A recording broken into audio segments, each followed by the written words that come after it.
I was muted. Makes sense. But yeah, the ads are finally over.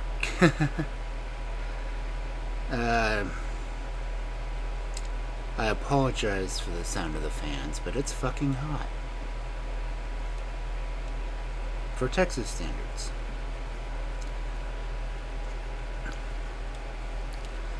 But you might see a few more, well, co-posting more links in the ads because I finally got around to getting other things set up. So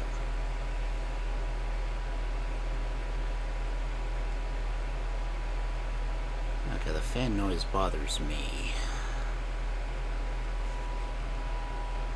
I've got a fan that's right behind my phone because I have to have a fan on my computer now because it has decided to reboot itself several times because of the heat. But congratulations on getting first guilty.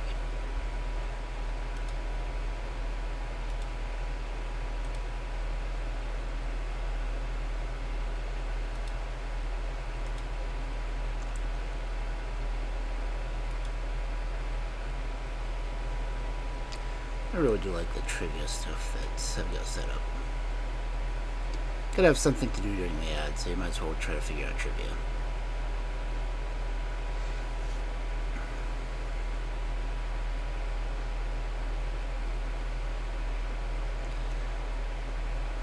I had to go make sure my door was locked because I don't really want any more drunks just walking into the house to use the bathroom.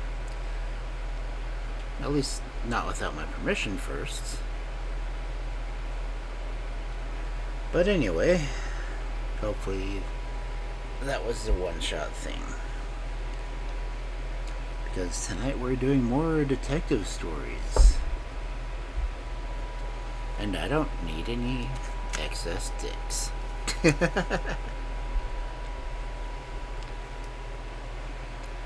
I haven't bothered putting up any ads in the bookstore here because, well, the cover's the same. It just says book 2 instead of book 1.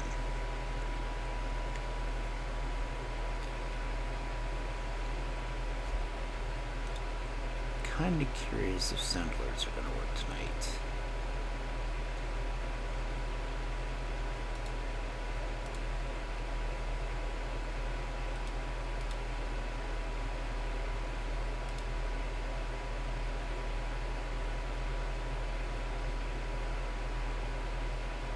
Sounds like it's working.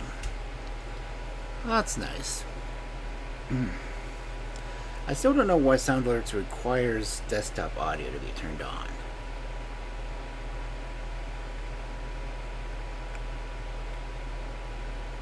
Because I usually try to keep the desktop audio turned off so you don't have to hear all the streams I'm lurking in.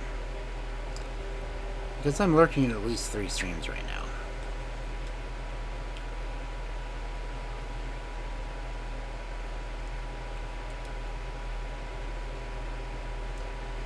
And mostly I try to lurk in people's streams because it's really the only way I can contribute. Just, I don't know, I lurk in my own stream.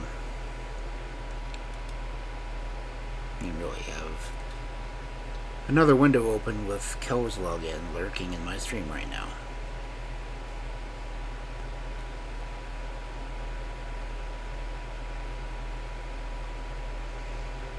Even her I have lurking in friends' rooms, so.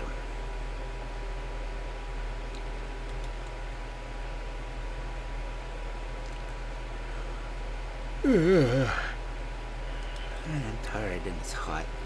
So, well, it's only 9:05. So it's not quite time to get started yet. I just wanted to make sure all the ads were taken care of. Hopefully me. Yeah, it played on both counts. Cool.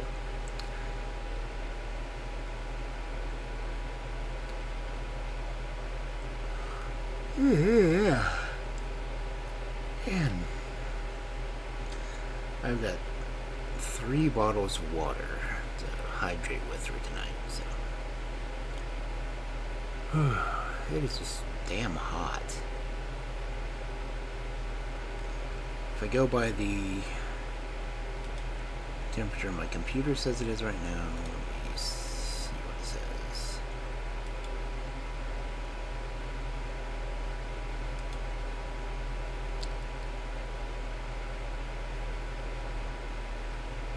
It's not going to tell me the temperature. What the hell? Oh well.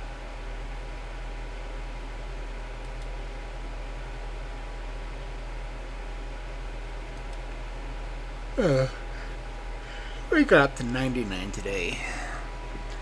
And possible thunderstorms tonight. But the storms haven't started, so I'm going to stream anyway. And again, hopefully I won't have any drunks come knocking on my door or my window, because, well, if anyone's going to be drunk around here, I would just as soon it be me.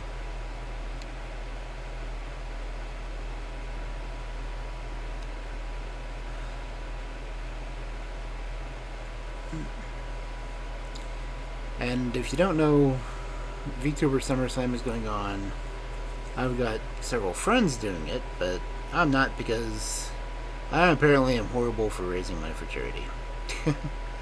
I've had the one for Wild West Wildlife Rehab going for a little over a year now, and I've only gotten $20 on it.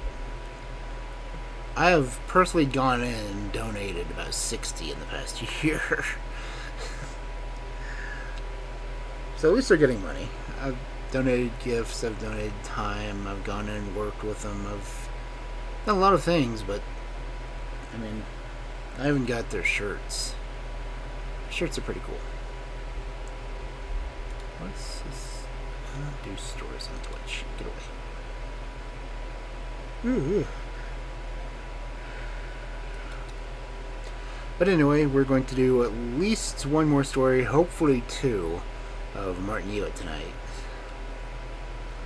I managed to get through 2 of them last week, so we should be able to do 2 this week. But they're out of this wonderful book, The Rivals of Sherlock Holmes. I do have my own fundraisers going on, just for a computer, and hopefully one that won't black out on me in the middle of the stream. Which, my laptop has rebooted at least 3 times today, just from the heat. That's why I've got the extra fan going right now, because it's blowing on the computer instead of on me. Because my computer says it's too damn hot, too.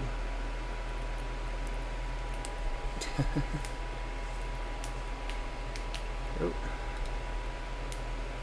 Looks like Papa Penguin has just started, and he's also doing fundraising.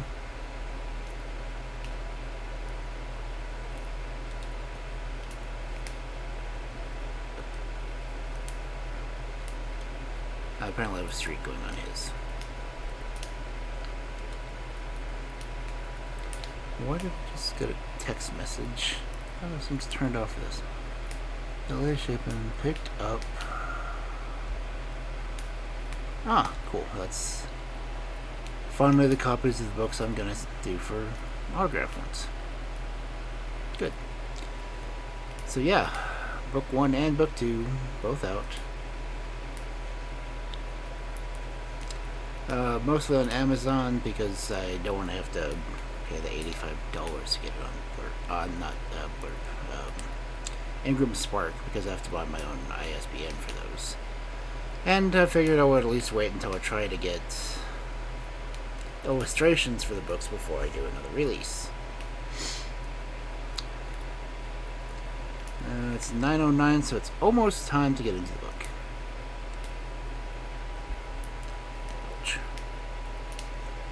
I wonder if Blurb only works when I have OBS up. Oh, let me minimize the OBS window and try it one more time.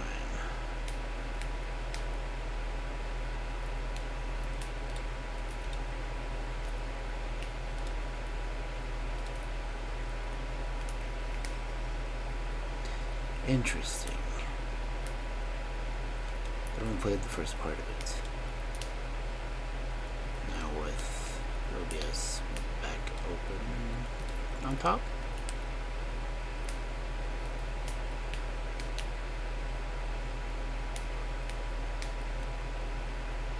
And that plays it. Okay, so it's OBS that's a culprit. Okay, but anyway, let's get into the stories.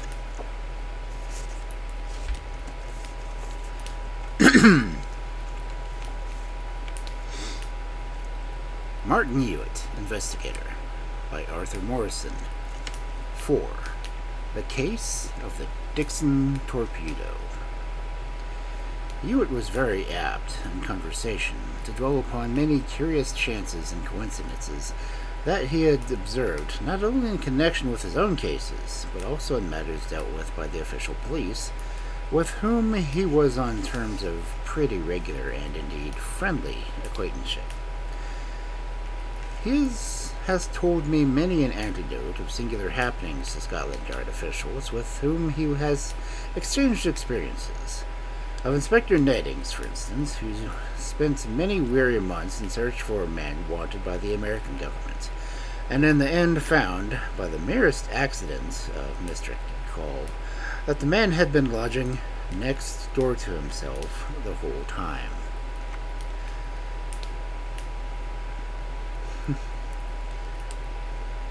Just as ignorant, of course, as was the inspector himself as to the enemy at the other side of the party wall. Also of another inspector, whose name I can't recall, who, having been given rather meager and insufficient details of a man whom he anticipated having great difficulty in finding, went straight down the stairs of the office where he had received instructions, and actually fell over the man near the door, where he had stooped down to tie a shoelace. There were cases, too, in which, when a great and notorious crime had been committed and various persons had been arrested on suspicion, some were found among them who had long been badly wanted for some other crime altogether. Many criminals had met their deserts by venturing out of their own particular line of crime into another. Often a man who got in trouble over one thing comparatively small found himself in for startlingly larger trouble, the result of some previous misdeed that otherwise would have gone unpunished. The rabble note forger Mirsky might never have been handed over to the Russian authorities had he confined his genius to forgery alone. It was generally supposed at the time of his extradition that he had communicated with the Russian embassy with a view to giving himself up, a foolish proceeding on his part, it would seem, since his whereabouts, indeed, even his identity as a forger, had not been suspected.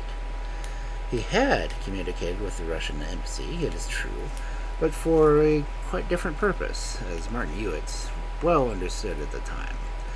What that purpose was is now, for the first time, being published. The time was 1:30 in the afternoon, and Hewitt sat in his inner office examining and comparing the handwriting of 2 letters by the aid of a large lens. He put down the lens and glanced at the clock on the mantelpiece with the premonition of lunch. As he did so, his clerk quietly entered the room with one of those printed slips which were kept on the announcement of unknown visitors. It was filed up in a hasty and almost illegible hand, thus: Name of visitor, F. Graham Dixon. Address, Chancery Lane. Business, private and urgent. "Show Mr. Dixon," said Martin Hewitt. Mr. Dixon was a gaunt, worn-looking man of 50 or so, well, all rather carelessly dressed, and carrying in his strong though drawn face and dullish eyes a look that characterizes a lifelong strenuous brain worker.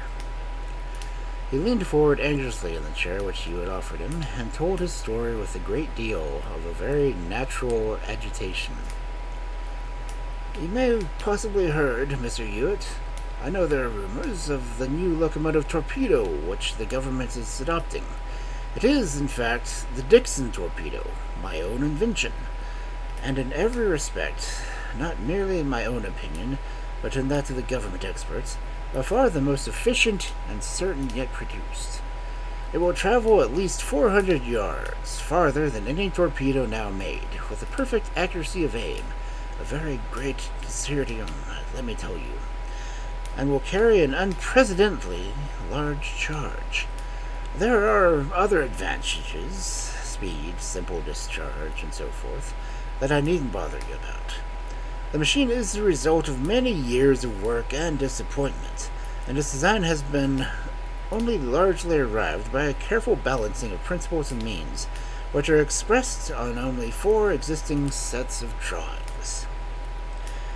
The whole thing, I need hardly tell you, is a profound secret, and you may judge of my present state of mind when I tell you that one of the sets of drawings has been stolen. From your house? From my office in Chancery Lane, this morning. The 4 sets of drawings were disbanded thus.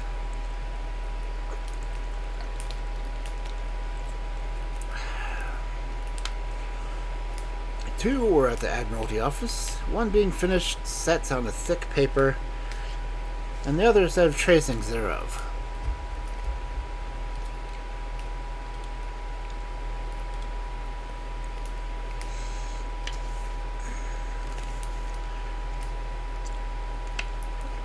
The other 2 were at my own office, one being penciled sets, uncolored, a sort of finished draft, you understand, and the other a set of tracings similar to those of the Admiralty. It is this last set that is gone. The 2 sets were kept together in one drawer in my room. Both were there at 10 this morning, of that I am sure, for I had to go to that very drawer for something else when I first arrived. But at 12, the tracings were gone.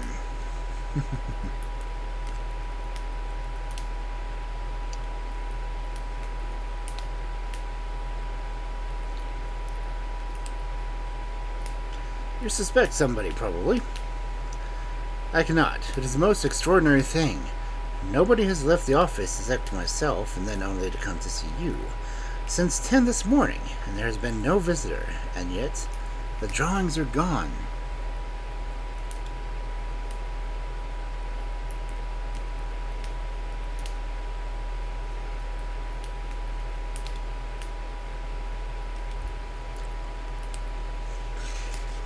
But have you searched the place? Of course I have. It was 12 o'clock when I first discovered my loss, and I have been turning the place upside down ever since then. I and my assistant. Every drawer has been emptied, every desk and the table turned over, the very carpet and the linoleum have been taken up, and there's not a sign of the drawings. My men even insisted on turning out their pockets inside out, although I never for a moment suspected either of them. And it would have been a pretty big pockets to hold the drawings, doubled up as small as they might be. You say your men, there are 2 I understand, had neither left the office. Neither, and they're both staying in now. Worsfold suggested that it would be more satisfactory if they did not leave until something was done towards clearing up the mystery. And although, as I have said, I don't suspect either of them, I acquiesced. Just so, now, I am assuming that you wish me to undertake the recovery of these drawings. The engineer nodded hastily. Very good. I will go round to your office, but perhaps you can tell me something about your assistants. Something it might be awkward to tell me in their presence. You know, Mr. Worsfield, for example. He is my draughtsman, a very excellent and intelligent man, a very smart man indeed, and I feel sure quite beyond suspicion. He has prepared many important drawings for me. He has been with me nearly 10 years now, and I have always found him trustworthy, but of course the temptation in this case would be enormous. Still, I cannot suspect Worsfold.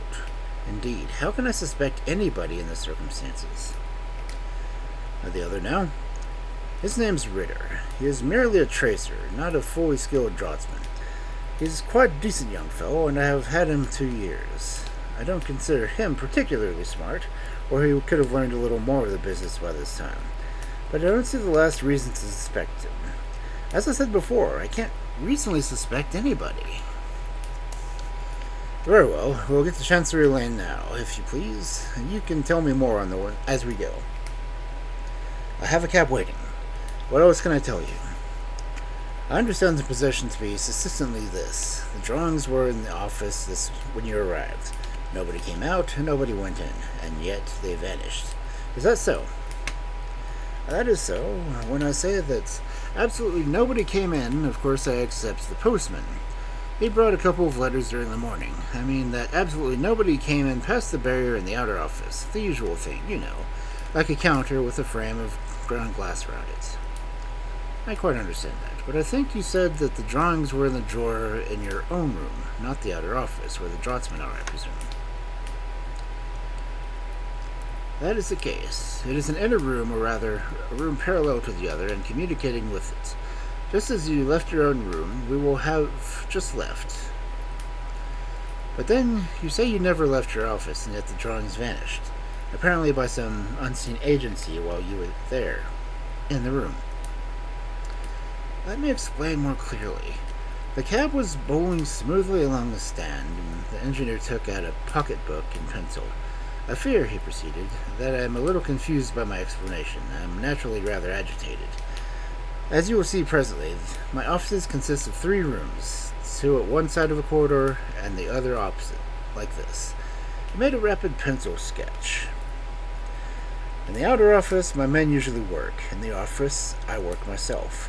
These rooms communicate, as you see, by a door. Our ordinary way in and out of the place is by the door to the outer office leading into the corridor, and we first pass through the usual lifting flap of the barrier. The door leading from the inner office to the corridor is always kept locked from the inside, and I don't suppose I unlock it once in 3 months. The drawer in which the missing drawings were kept, in which I saw them at 10 o'clock this morning, is at the place marked D, in a large chest of shallow drawers, in which the plans will lie flat. I quite understand. Then there's this private room opposite. What of that? That is a sort of private sitting room that we rarely use, except for business interviews and of private nature. When I said I never left my office, I did not mean that I never stirred out of my inner office. I about one room or another, both the outer and inner offices.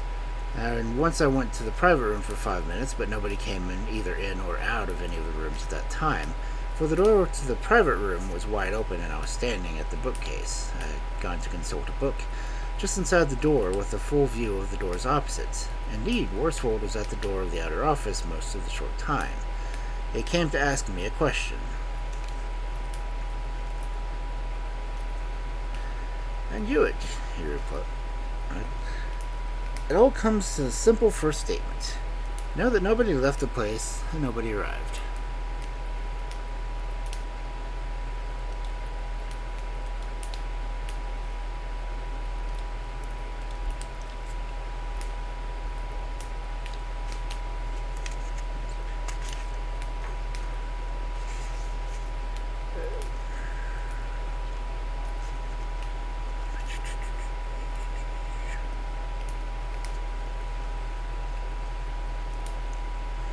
Except for the postman, who couldn't get near the drawings, and yet the drawings went. Is this your office? The cab had stopped before a large stone building. Mr. Dixon alighted and led the way to the first floor. Hewitt took a casual glance around each of the 3 rooms. There was a sort of door in the frame of the ground glass over the barrier to admit the speech of visitors.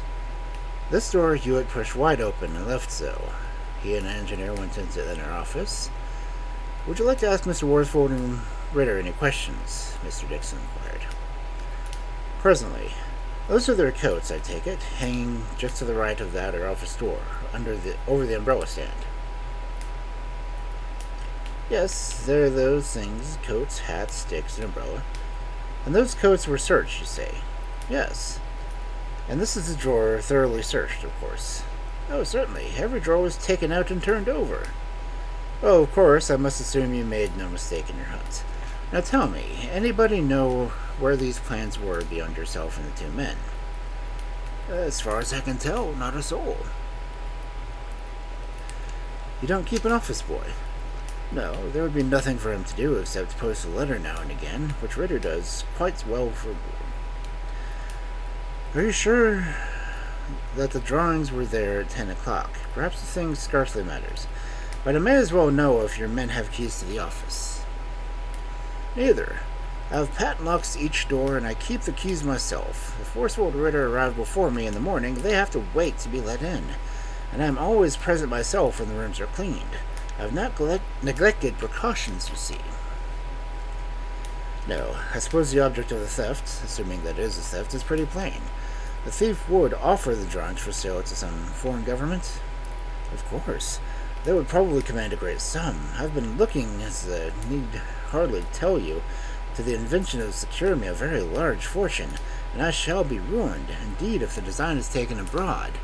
And I'm under the strictest engagements of secrecy to the Admiralty, and not only should I lose all my labor, I should lose all my confidence reposed in the back of the headquarters.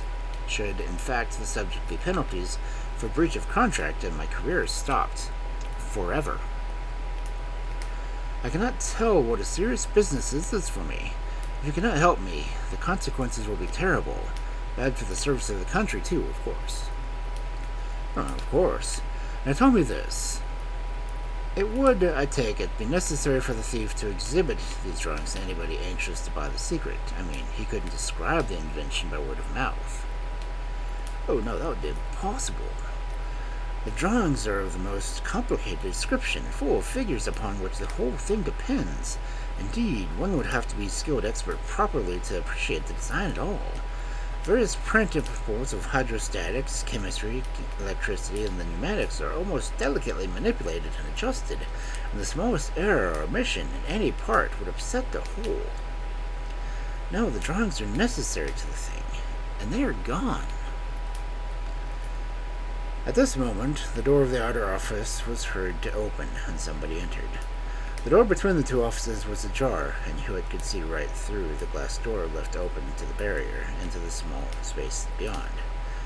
A well-dressed, dark, bushy-bearded man stood there carrying a handbag, which he placed on the ledge before him. Hewitt raised his hand to enjoy silence. The man spoke in a rather high-pitched voice, and with him a slight accent. "Is Mr. Dixon now within?" he asked. "He is engaged," answered one of the draughtsmen. "Very particularly engaged. I'm afraid you won't be able to see him this afternoon. Can I give him any message?" "This is the second time I've come today. Not 2 hours ago, Mr. Dixon himself tells me to call again. I have a very important, very excellent steam packing to show him, and this is cheap and the best in the market." The man tapped his bag. "I just have taken orders from the largest railway companies. I cannot see him. For 1 second only. I will not detain him." "Really, I'm sure you can't this afternoon. He isn't seeing anybody. But if you will leave your name." "My name is Hunter. And what the good of that? He can call me a little later as I come, and now he is engaged. It is very great pity." And he snatched up his bag and walking stick and stalked off indignantly. Hewitt stood still, gazing through the small aperture in the doorway. You'd scarcely expect a man with such a name as Hunter to talk with an accent, would you? He observed amusingly. It isn't a French accent, nor a German, but it sounds foreign. You don't happen to know him? "No, I don't. He called here about 12:30, just while we were in the middle of our search, and I was frantic over the loss of the drawings. I was in the outer office myself and told him to call later. I have lots of such agents here, anxious to sell all sorts of engineering appliances. But what will you do now? Shall we see my men?" "I think," Hewitt said, rising, "I think you'll get to question them yourself." "Myself?" "Yes, I have reason. Will you trust me with the key of your private room opposite? I'll go over there for a little, while you talk to your men in this room. Bring them in here and shut the door. I can look after the office from across the corridor, you know. Ask them each to detail his exact movements about the office this morning, and get them to recall each visitor who has been here from the beginning of the week. I'll let you know the reason for this later. Come across to me in a few minutes." Hewitt took the key and passed through the outer office into the corridor. 10 minutes later, Mr. Dixon, having questioned his draughtsman, followed him. He found Hewitt standing before the table in the private room, on which lay several drawings on tracing paper. "See here, Mr. Dixon," said Hewitt. "I think these are the drawings you're anxious about." The engineer sprang toward him with a cry of delight. "Why, yes, he exclaimed, turning them over. "Every one of them, but Where? How? They must have been here all the time, then. What a fool I've been. Hewitt shook his head. I'm afraid you're not quite so lucky as you think, Mr. Dixon, he said. These drawings have certainly been out of the house for a little while. Never mind how, we'll talk about that later. There is no time to lose. Tell me, how long would it take a good draftsman to copy them? They couldn't possibly be traced over properly in less than 2 or 2.5 long days. Very hard work, Dixon replied with eagerness. Then it is as I feared. These tracings have been photographed, Mr. Dixon, and our task is one of very possible difficulty. They have been copied in an extraordinary way. One might hope to get a hold of the copy, but photography upsets everything. Copies can be multiplied with such amazing facility that, once the thief gets a decent start, it is almost hopeless to checkmate him. The only chance to get at the negatives before the copies are taken. I must act at once, and I fear, between ourselves, it may be necessary for me to step very distinctly over the line of the law in this matter. You see, to get at those negatives may involve something very like housebreaking. There must be no delay, no waiting for legal procedure, or the mischief is done. Indeed, I very much question whether you have any legal remedy, strictly speaking. Mr. Hewitt, I implore you, do what you can. I need not say that all I have is at your disposal. I will guarantee to hold you harmless if anything that happens. But do, I entreat you, do anything possible. Think of what the consequences may be. Yes, well, so I do, Hewitt remarked with a smile. The consequences to me, if I were charged with housebreaking, might be something that no amount of guarantee could mitigate. However, I will do what I can, if only from patriotic motives. Now I must see your tracer, Ritter. He is the traitor in the camp. Ritter? But how? Never mind that now. You are upset and agitated, and had better not know more than necessary for a little while, in case you say or do something unguarded. With Ritter, I must take a deep course. What I don't know, I must appear to know, and that will seem more likely to him if I disclaim acquaintance with what I do know. But first, put these tracings safely away out of sight. Dixon slipped them behind the bookcase. Now, Mr. Hewitt pursued, call Mr. Westford and give him something to do that will keep him away from the inner office across the way, and tell him to send Ritter over. Mr. Dixon called his chief draftsman and requested him to put in order the drawings in the drawers in the inner room that had been disarranged by the search, and to send Ritter, as Hewitt had suggested. Ritter walked over to the private room with an air of respectful attention. He was a puffy-faced, unhealthy-looking young man, with very small eyes and a loose, mobile mouth. Sit down, Mr. Ritter, Hewitt said in a stern voice. Your recent transactions with your friend, Mr. Hunter, are well known to both Mr. Dixon and myself. Ritter, who had at first leaned back easily in his chair, started forward at this and paled. You're surprised, I observe, but you should be more careful in your movements out of doors if you do not wish your acquaintances to be known. Mr. Hunter, I believe, has these drawings which Mr. Dixon has lost, and if so, I am certain that you have given them to him. That, you know, is theft, for which the law provides a severe penalty. Ritter broke down completely and turned appealingly to Mr. Dixon. Oh, sir, he pleaded, it can't be so bad, I assure you. I was tempted, I confess. I hid the drawings, but they're still in the office, and I can give them to you. Really, I can. Indeed, Hewitt went on.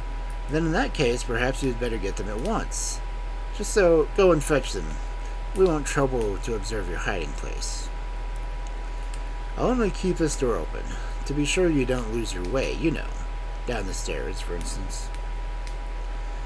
The wretched Ritter, his hanging head, slunk into the opposite office.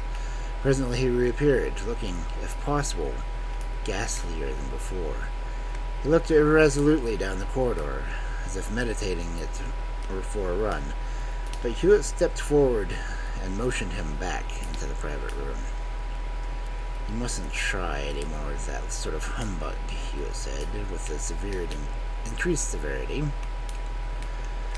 The drawings are gone, and you have taken them. You know that well enough. Now attend to me. If you received your deserts, Mr. Dixon would send for a policeman this moment and have you hauled off to the jail that is your proper place.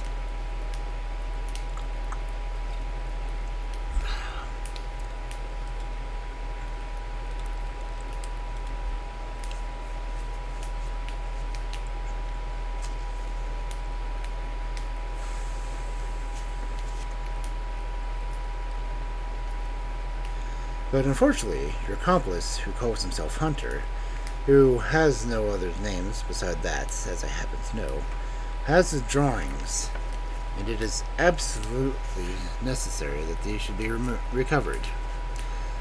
I'm afraid that it will be necessary, therefore, to come to some arrangement with this scoundrel, to square him, in fact.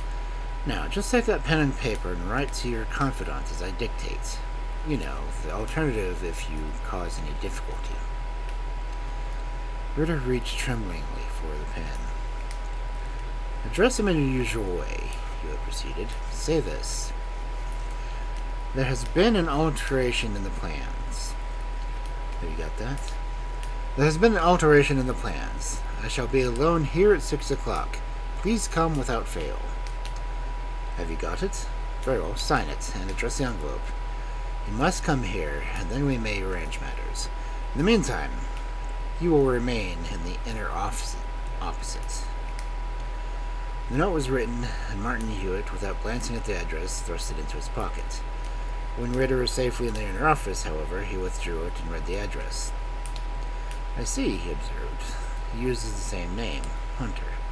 27, Little Carton Street, Westminster, is the address, and there I shall go once with this note. If the man comes here, I think you had better lock him up with Ritter and send for the policeman. It may be at least frighten him a little. My object is, of course, to get the man away, and then, if possible, to invade his house, in some way or another, and steal or smash his negatives if they are there to be found. Stay here, in any case, till I return, and don't forget to lock up those tracings. It was about 6 o'clock when Hewitt returned, alone, but with a smiling face that told of good fortune at the night. First, Mr. Dixon, he said as he drooped into an easy chair in the private room, let me ease your mind by the information that I have been most extraordinarily lucky. In fact, I think you have no further cause for anxiety. Here are the negatives. They were not all quite dry when I, stole them, I suppose I must say. So that they have stuck together a bit, and probably the film is damaged. But you don't mind that, I suppose. He laid a small parcel wrapped in newspaper on the table. The engineer hastily tore away the paper and took up 5 or 6 glass photographic negatives of a half-plate size, which were damp, stuck together by the gelatin films in couples. He held them, one after another, up to the light of the window and glanced through them. Then, with a great sigh of relief, he placed them on the hearth and pounded them to dust and fragments with a poker. For a few seconds, neither spoke. Then Dixon, flinging himself into a chair, said, Mr. Hewitt, I can't express my obligation to you.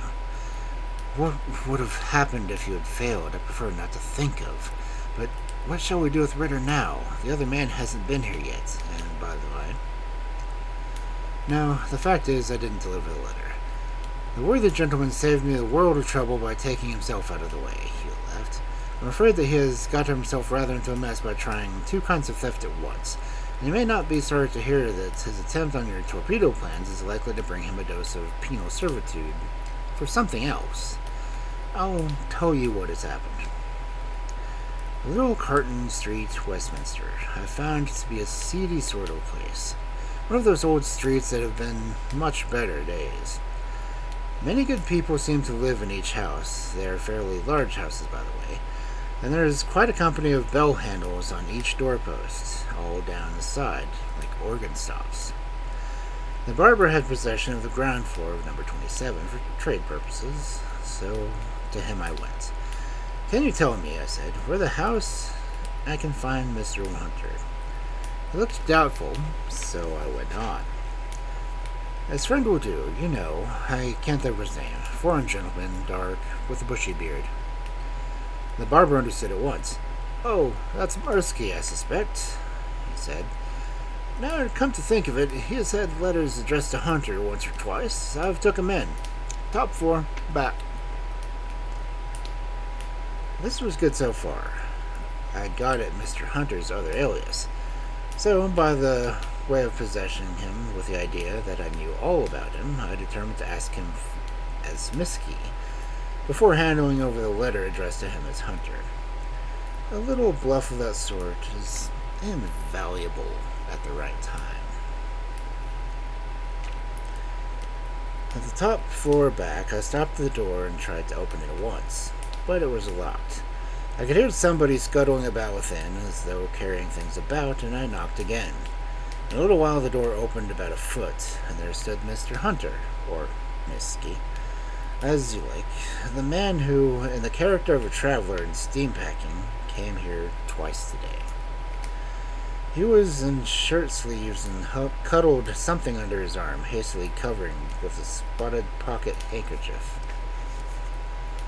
I've called to see M. Mursky, I said, with a confidential letter. Oh, yes, he answered hastily. I know. Excuse me one moment. And he rushed off downstairs with his parcel. Here was a noble chance. For a moment I thought of following him, in case there might be anything interesting in that parcel. But I had to decide in a moment, and I decided to try slipping in the room. I slipped inside the door, and finding the key on the inside, locked it. It was a confused sort of room, with a little iron bedside in one corner, and a sort of rough-boarded enclosure in another.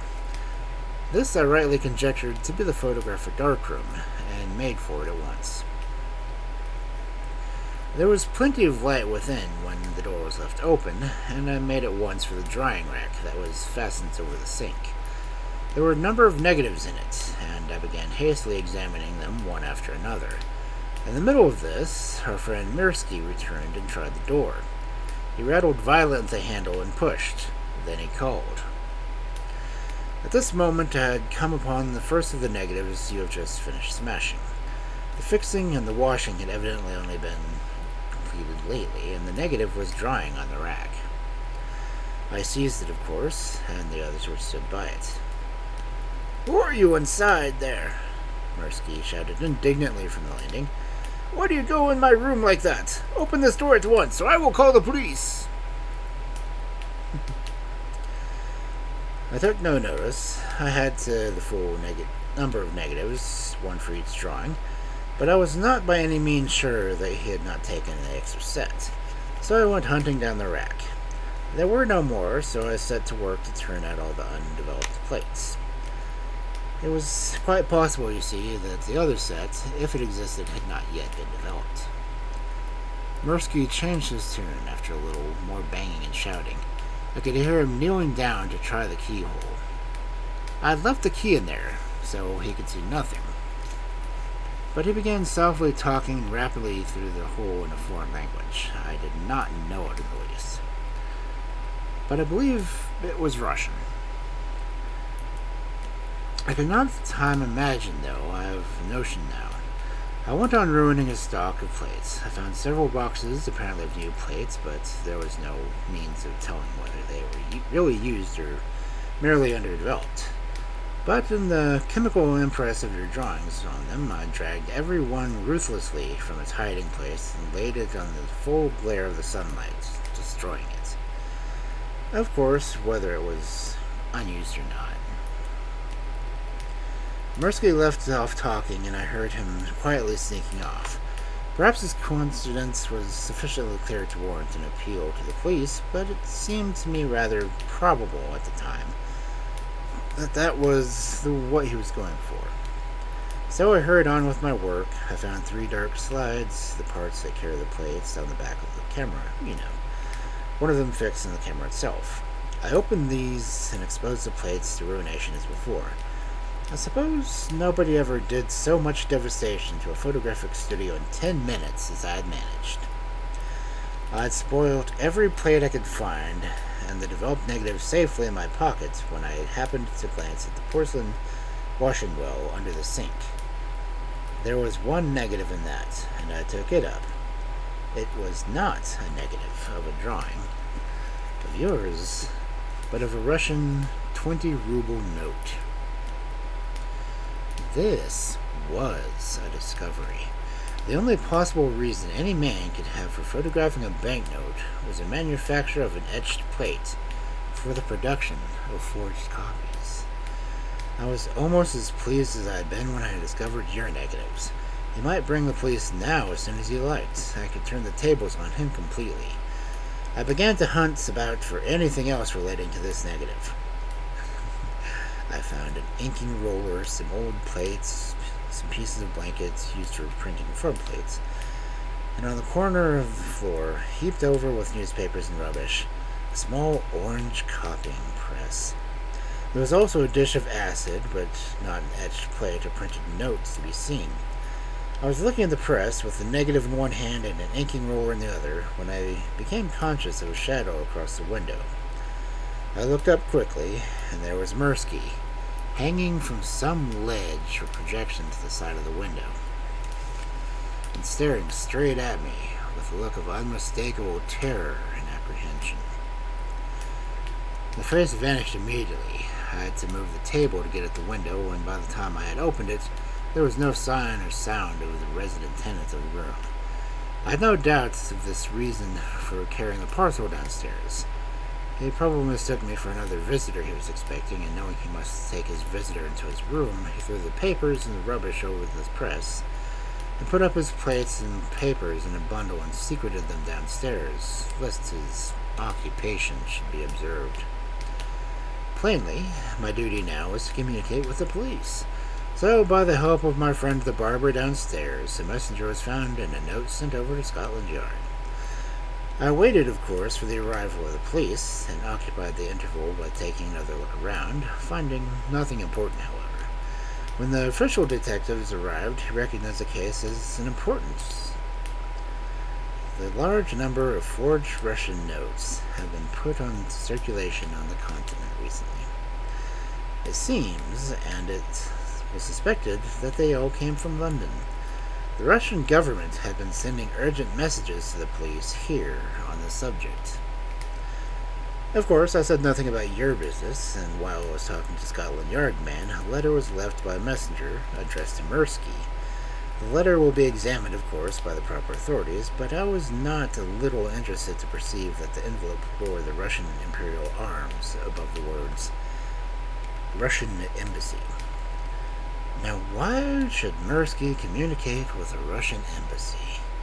Certainly not to let the officials know that he was carrying on a very extensive and lucrative business in the manufacture of spurious Russian notes.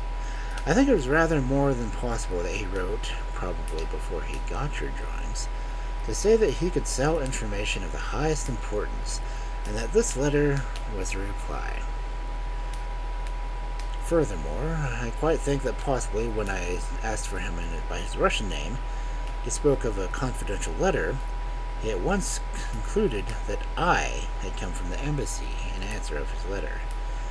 That would account for his addressing me in Russian through the keyhole, and, of course, an official from the Russian embassy would be the very last person in the world whom he would like to observe the indications of his little etching experiments. But anyhow, be that as it may, Hewitt continued, your drawings are now safe, and it is once Mirsky is caught, and I think it likely, for a man of his shirt sleeves, with scarcely any plans and perhaps no money about him, hasn't a great deal of chance to get away. If he is caught, I say, he will probably get something handsome at St. Petersburg in the way of imprisonment, or Siberia, or whatnot, so that you will be amply avenged. Yes, but I don't understand how this business of the drawings even now. How in the world were they taken out of the place? And how in the world did you find it out? Nothing could be simpler, and yet the plan was rather ingenious. I'll tell you all exactly how the thing revealed itself to me. From the original description of the case, many people would consider that an impossibility had been performed.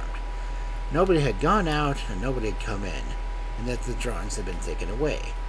But impossibility is an impossibility after all, and as drawings don't run away by themselves, someone plainly had taken them, unaccountable as it may seem. Now, as they were in your inner office, the only people who could have got them beside yourself were your assistants. So at least that is pretty clear. One of them had something to do with the business. They told me that Worshold was an excellent and intelligent draftsman. Well, if such a man as that meditated treachery, he would probably be able to carry away the design in his head. At any rate, a little at a time, and would be able to, under no necessary risk, of stealing a set of drawings. But Ritter, you remarked, was an inferior sort of man. Not particularly smart, I think were your words. Only a mechanical sort of tracer. He would be unlikely to be able to carry in his head the complicated details of such a plan as yours, and, being in a subordinate position, and continuously overlooked, he would find it impossible to make copies of the plans in the office. So that, to begin with, I thought I saw the most probable path to start on. When I looked around the rooms, I pushed open the glass door to the barrier and left the door to the inner office ajar, in order to be able to see anything that might happen in any part of the place, without accidentally expecting indefinite development. While we were talking, as it happened, our friend Mirsky, or Hunter, if you please, came into the outer office, and my attention was instantly called to him by the first thing he did. Did you notice anything in particular yourself? No, really, I can't say I did. He seemed to behave much like a traveler agent might. Well, what I noticed was the fact that as soon as he entered the place, he put his walking stick into the camera stand, over there by the door, where it's close to where he stood. Most unusual thing for a casual caller to do, before even knowing whether you were in. This made me watch him rather closely. I perceived with increased interest that the stick was exactly the same kind and pattern as one already standing there. Also a curious thing. I kept my eyes carefully on those sticks, and was all the more interested and edified to see where he left, that he took another stick, not the one he came in with from the stand, and carried it away, leaving his own behind. I might have followed him, but I decided that it would be more learned by staying, as, in fact, proved to be the case. This, by and by, is the stick he carried away with him. I took the liberty of fetching it from Westminster, because I conceive it to be Ritter's property. Hewitt produced the stick. It was an ordinary thick Malacca cane, with a buckhorn handle and a silver band. Hewitt bent it over his knee, and laid it on the table. Yes, Dixon answered. That is Ritter's stick. I think I've seen it often in the stand, but what in the world? One moment, I'll fetch the stick Mirsky left behind. And Hewitt stepped across the corridor. He returned with another stick, apparently an exact facsimile of the other, and placed it by the side of the other. When your assistants went into the anteroom, I carried the stick off for a moment or two.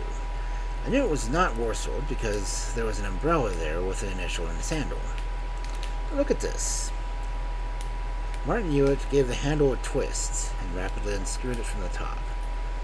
Then it was seen that the stick was a mere tube of very thin metal, painted to appear like the Malacca cane. It was plain at once that this is no Malacca cane. It wouldn't bend. Beside it you found your tracings, rolled up tightly. You can get a marvelous quantity of thin tracing paper into a small compass by rolling tight. And this was the way they were brought back, the engineer exclaimed. I see that clearly. But how did they get away?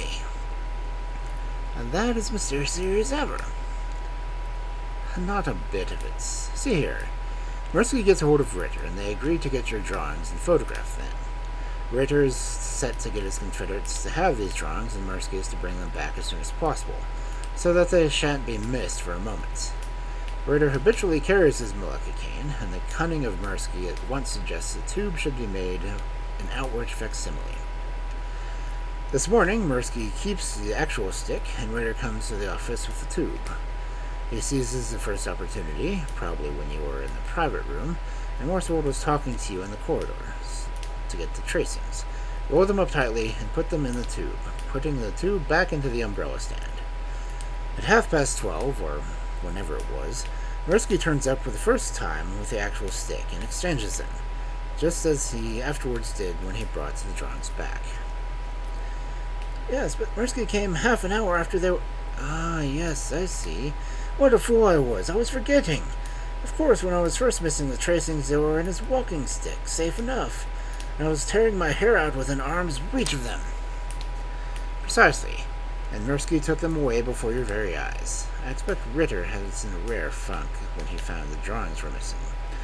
He calculated, no doubt, that your not wanting them to be for an hour or two would be the out of the office. How lucky that is it struck me to jot down a pencil note on one of them. Might easily have made a note somewhere else, and then I should never have known that they were been away. Yes, they didn't give me any too much to miss them. Well, I think the rest's pretty clear. I brought the tracings in here, and unscrewed the sham stack and put it back. You identified the tracings and found none were missing. Then, of course, that was pretty clear, though it looked difficult. I knew you were to be naturally indignant with Ritter's, as to I wanted to manage him myself. I told you nothing of what he had actually done, for fear that, in your agitated state, you might burst out with something that would spoil my game. To Ritter, I pretended to know nothing of the return of the drawings, or how they had been stolen, and only things that I did know for certainty. But I did pretend to know all about Mirsky, or Hunter, when, as a matter of fact, I knew nothing at all, except that he probably went under more than one name. Then Ritter put into my hands completely. When he found the game was up, he began with a lying confession, believing that the tracings were still in the stick, and that he knew nothing of their return. He said that they had not been away, and that he would fetch them, as I had expected he would. I let him go for them alone, and when he returned, utterly broken up in the discovery that they were not there, I had him altogether at my mercy. You see, if he had known that the drawings were all the time behind your bookcase, he might have brazened out and sworn the drawings had been there all the time, or we could have done nothing with him. We couldn't have sufficiently frightened him by a threat of prosecution for theft, because there were things in our possession to his knowledge. As it was, he answered the helm capitally, gave us Mirsky's address on this envelope, and wrote the letter that was to have got him out while I committed the burglary, if that disgraceful expedient had not been rendered unnecessary. On the whole, the case has gone very well. It has gone marvelously well, thanks you.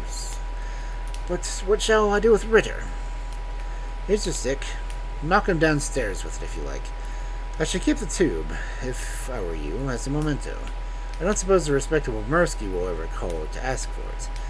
But I should certainly kick Rickert out of the doors, or out the window if you like, without delay.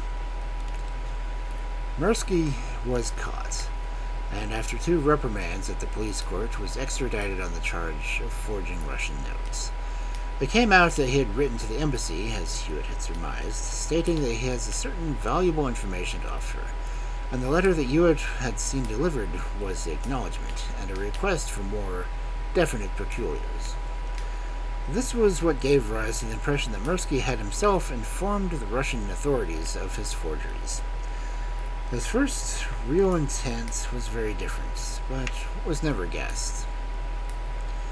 I wonder, Hewitt had said once or twice, observed, whether, after all, it would not have paid the Russian authorities better on the whole if I had never investigated Mirsky's little note forgery. The Dixon Torpedo was worth a good 20-ruble notes.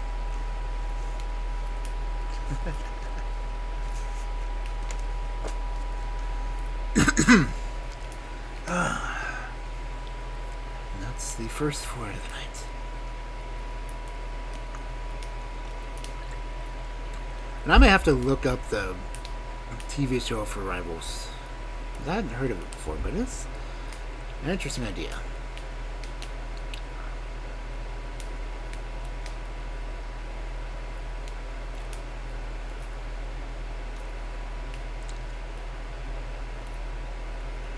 The 70s TV series adaptation. I'm gonna have to see if I can find out about that.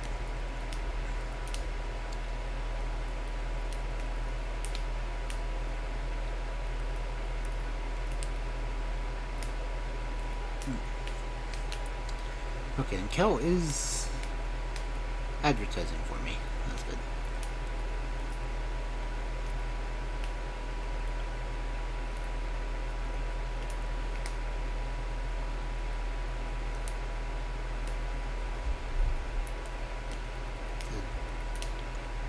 The coffee. Huh?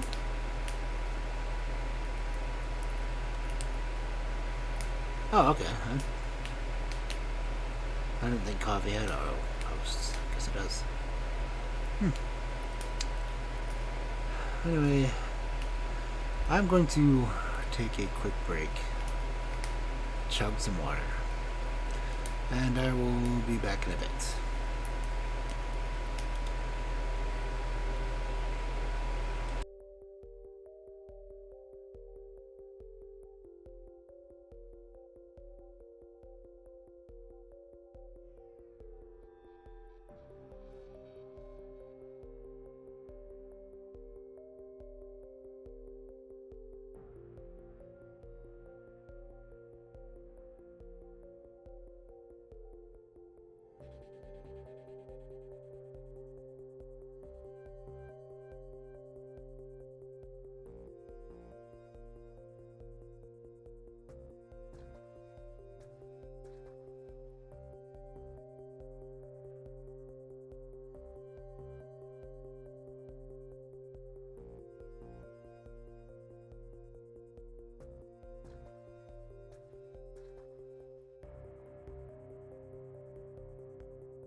kidding, I did chug. What was left of my first bottle of water.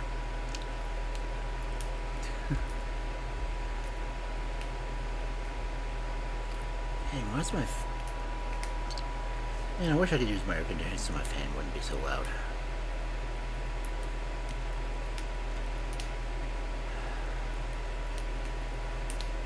We're supposed to at least get some rain tonight, I hope. That'll help things cool down some. We're supposed to be like 102 tomorrow.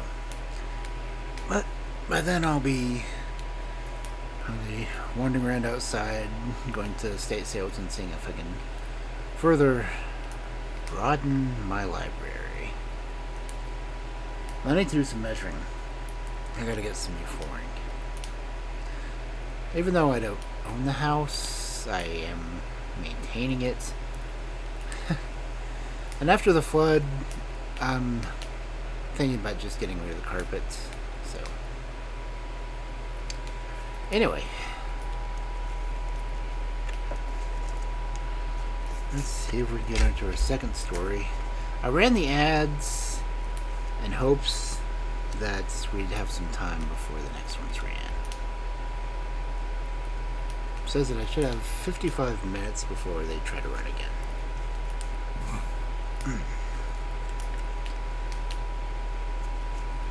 Since Kel's already given the answer to your question, I'm gonna guess the answer done. So, Martin Hewitt, Investigator, by Arthur Morrison. 6. The Stanway Cameo Mystery. It is now a fair number of years back since the loss of the famous Stanway Cameo made its sensation, and the only person who had the least interest in keeping the real facts of the case secret has now been dead for some time, leaving neither relatives nor other representatives. Therefore, no harm will be done in making the inner history of the case public. On the contrary, it will afford an opportunity of vindicating the professional reputation of Hewitt, who is supposed to have completely failed to make anything of the mysteries surrounding the case. At the present time, connoisseurs in ancient objects of art are often heard regretfully to wonder whether the wonderful cameo, so suddenly discovered and so quickly stolen, will ever be visible to the public eye. Now this question needs to be asked no longer. The cameo, as may be remembered from the many descriptions published at the time, was said to be absolutely the finest extant. It was of sardonyx of 3 strata, one of those rare sardonyx cameos which has been possible for an artist to avail himself in 3 different colors of superimposed stone, the lowest for the ground and the 2 others for the relief and the high relief of the design. In size it was, for a cameo, immense, measuring 7.5 inches by nearly 6. In subject, it was similar to the renowned Gonzaga cameo, now the property of the Tsar of Russia, a male and female head with imperial signet, but in this case supposed to be represent Tiberius Claudius and Messalina.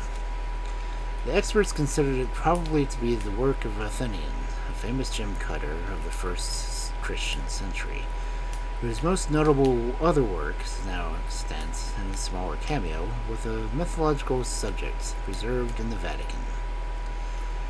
The Stanway cameo has been discovered in an obscure Italian village by one of those traveling agents who scour all of Europe for valuable antiquities and objects of art.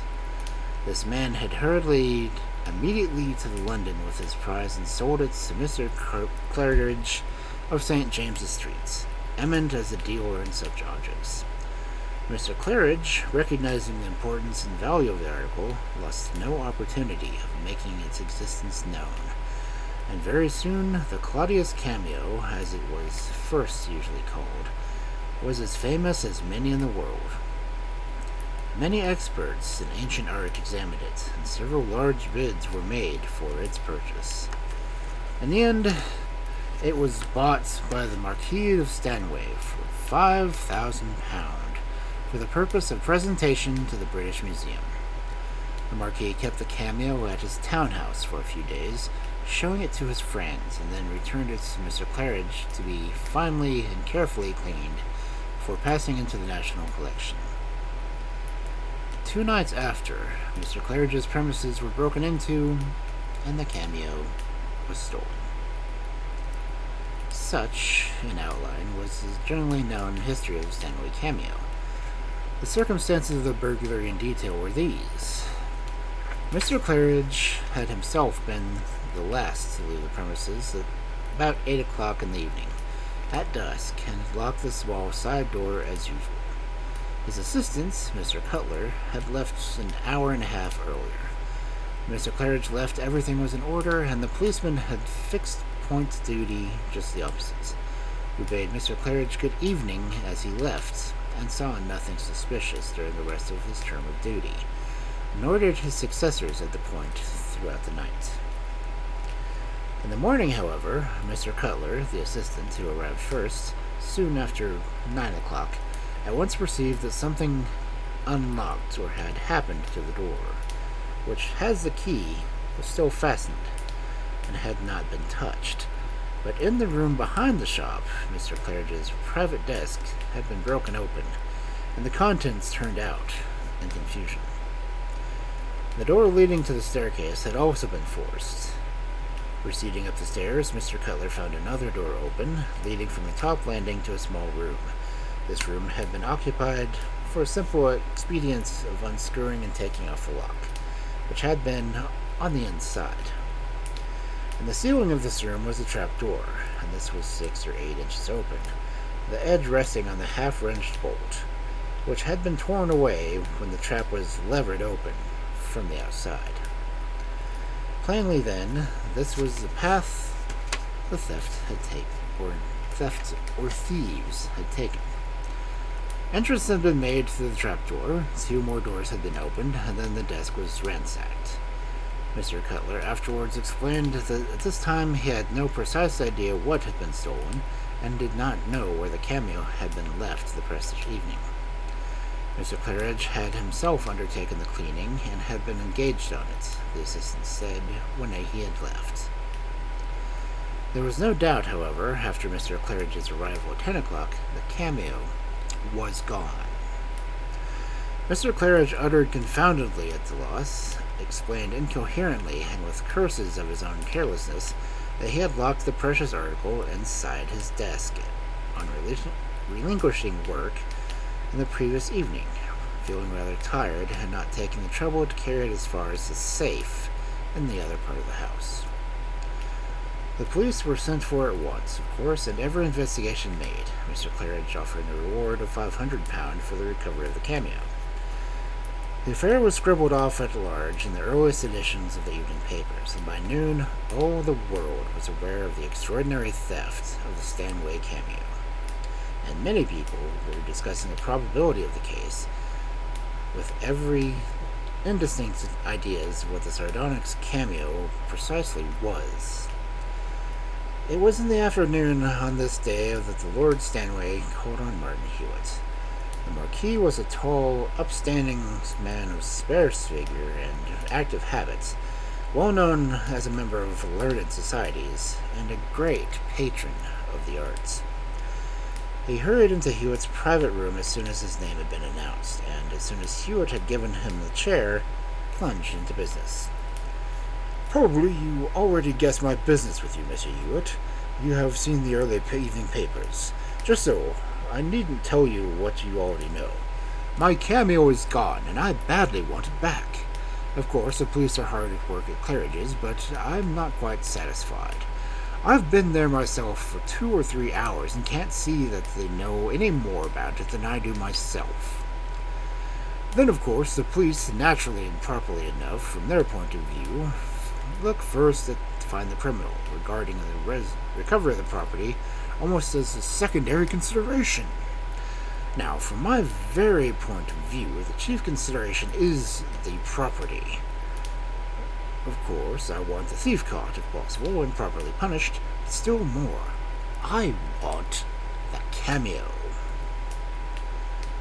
Certainly is a considerable loss, £5,000. But don't underestimate me. It isn't the monetary value of the things I regret. As a matter of fact, I'm indemnified for that already. Claridge has behaved most honorably, more than honorably. Indeed, the first intimidation I had was the loss of a check from him for £5,000, with a letter assuring me that the restoration to be of the amount I was paid was the least he could do to repair the result of what he had caused his unpardonable carelessness. Legally, I'm not sure I could demand anything of him, unless I could prove very flagrant neglect, indeed to guard against theft. Then I take it, Lord Stanway, you had observed, that you prefer the Cameo to the money. Certainly, else I should never have been willing to pay the money for the Cameo in the first place. It was an enormous price, perhaps much above the market value, even for such a valuable thing. But I was particularly anxious that it should not go out of the country, for public collections here are not so fortunate as they should be in the possession of the finest examples of that class of work. In short, I had determined on the cameos, and fortunately happened to be able to carry out determinations of that sort without regarding an extra £1,000 or so as an obstacle. So that, you see, what I want is not the value, but the thing itself. Indeed, I don't think I can possibly keep the money Claridge has sent me. The affair is more his misfortune than his fault, but I shall say nothing about returning it for a little while. It may possibly have the effect of sharpening everybody in the search. Just so. Do I understand that you would like me to look into the case independently, or on your behalf? Exactly. I want you, if you can, to approach the matter entirely from my point of view, your sole object being to find the Cameo. Of course, if you happen upon the thief as well, so much the better. Perhaps, after all, looking for the one is the same thing as looking after the other. Not always, but usually is, of course. Even if they are not together, they certainly have been at one time, and to have one is a very long step towards having the other. Now, to begin with, is anybody suspected? Well, the police have reserved, but I believe the fact is we have nothing to say on Claridge won't admit that he suspects anyone, though he believes that whoever it was must have watched him yesterday evening through the back window of his room, and must have seen him put the Cameo away in his desk, because the thief would have seemed to have gone straight to the place. But I have fancied that, in his inner mind, he is inclined to suspect one or two people. You see, a robbery of that sort is different from others. That Cameo would never be stolen, I imagine, with the view of it being sold. It is too famous of a thing. A man might as well walk over London trying to sell the Tower of London. There are only a few people who buy such things, and every one of them knows all about it. No dealer would touch it. He would never even show it, much less sell it, without it being called to account. So that it really seems more likely that it has been taken by someone who wishes to keep it for the mere love of the thing, a collector. In fact, who would have him to keep it secretly at home, and never let a soul beside himself see it, living in the consciousness that at his death it must be found, and his theft known, unless, indeed, an ordinary vulgar burglar has taken it without knowing its value. That isn't likely, Hewitt replied. An ordinary burglar, ignorant of its value, wouldn't have gone straight to the Cameo and taken it in preference for so many other things worth apparently much more. That would be lying in such a place as Claridge's. True. I suppose he wouldn't. Although the police seem to think that the breaking in is clearly the work of a regular criminal from the Jimmy marks, and so on. Well, but what of two people you think Mr. Claridge suspects? Of course, I can't say that he does suspect them. I only fancied from his tone that it might be possible. He himself insists that he can't, in justice, suspect anybody. One of these men is Hahn, a traveling agent who sold him the Cameo. This man's character does not appear to be absolutely irreproachable. No dealer trusts him very far. Of course, Claridge doesn't say what he paid him for the cameo. His dealers are very reticent about the profits, which I believe is often something like 500%. But it seems Hahn bargained to have something extra, depending on the amount Claridge could sell for the carving it. According to the appointment, he should have turned up this evening, but he hasn't been seen, and nobody seems to know exactly where he is. Yes, and the other person? Well, I scarcely like mentioning him, because he is certainly a gentleman, and I believe in an ordinary way quite incapable of anything in the least degree dishonorable. Although, of course, they say a collector has no conscience in the matter of his own particular hobby, and certainly Mr. Woolett is a keen collector as any man alive. He lives in chambers in the next turning past Claridge's premises. Can, in fact, look into Claridge's back windows if he likes. He examined the cameo several times before I bought it, made several high offers. Appeared, in fact, very anxious indeed to get it. After I had bought it, he made, I understand, some rather strong remarks about people like myself spoiling the market by paying extravagant prices and altogether cut up crusty, as they say, at looking a specimen. Lord Stanway paused for a few seconds and then went on. I'm not sure I ought to mention Mr. Woolett's name for a moment in connection with such a matter. I am perfectly certain that he is impeccable of anything as like theft as myself. But I am telling you all that I know. Precisely. I can't know too much in cases like this. It can do no harm if I know about 50 innocent people, and may save me from the risk of knowing nothing about the thief. Now, let me see. Mr. Woolett's rooms, you say, are near Mr. Coleridge's place in business. Is there any means of communication between the roofs? Yes, I'm told that it's perfectly possible to get from one place to the other by walking along the leads. Very good, then. Unless you can think of any other information that may help me, I think, Lord Stanway, I will go at once and look at the place. Do, by all means. I think I'll come back with you. However, I don't feel idle in the matter. I suppose I can't do much. As to more information, I don't think there is any. In regard to Mr. Claridge's assistant now, do you know anything of him? Only that he was always seemed a very civil and decent sort of man. Honest, I should say, or Claridge wouldn't have kept him for so many years. There are a good many valuable things about the Claridges. Besides, the man has keys to the place himself, and even if it were a thief, he wouldn't need to go breaking in through the roof. So that, said Hewitt, we have directly connected with the cameo, besides yourself and these people. Mr. Claridge, the dealer, Mr. Cutler, the assistant to Mr. Claridge's business, Hahn, who sold the article to Claridge, and Mr. Woolett, who made bids for it. These are all?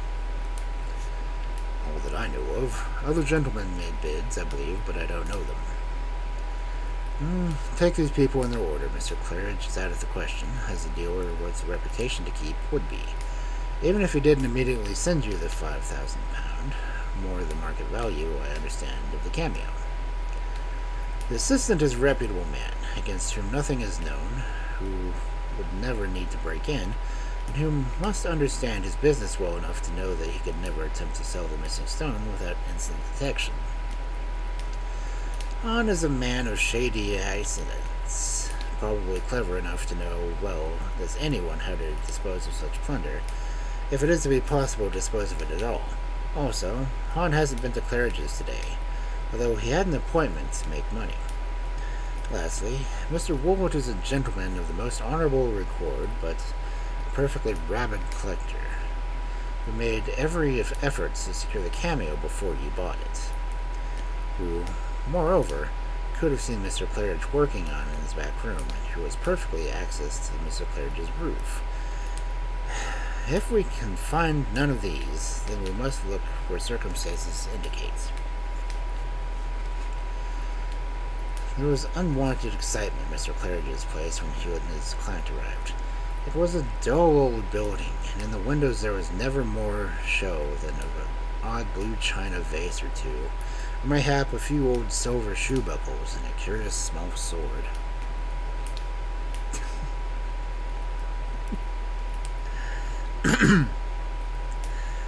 Nine men out of 10 would have passed it by without a glance. But the 10th would at least probably know for a place famous through the world for the number and value of odd and curious objects of art that had passed through it. On this day, 2 or 3 loiterers, having heard of the robbery, extracted what gratification they might by staring at nothing between the railings guarding the windows. Within, Mr. Claridge, a brisk, stout little old man, was talking earnestly to a burly police officer in uniform.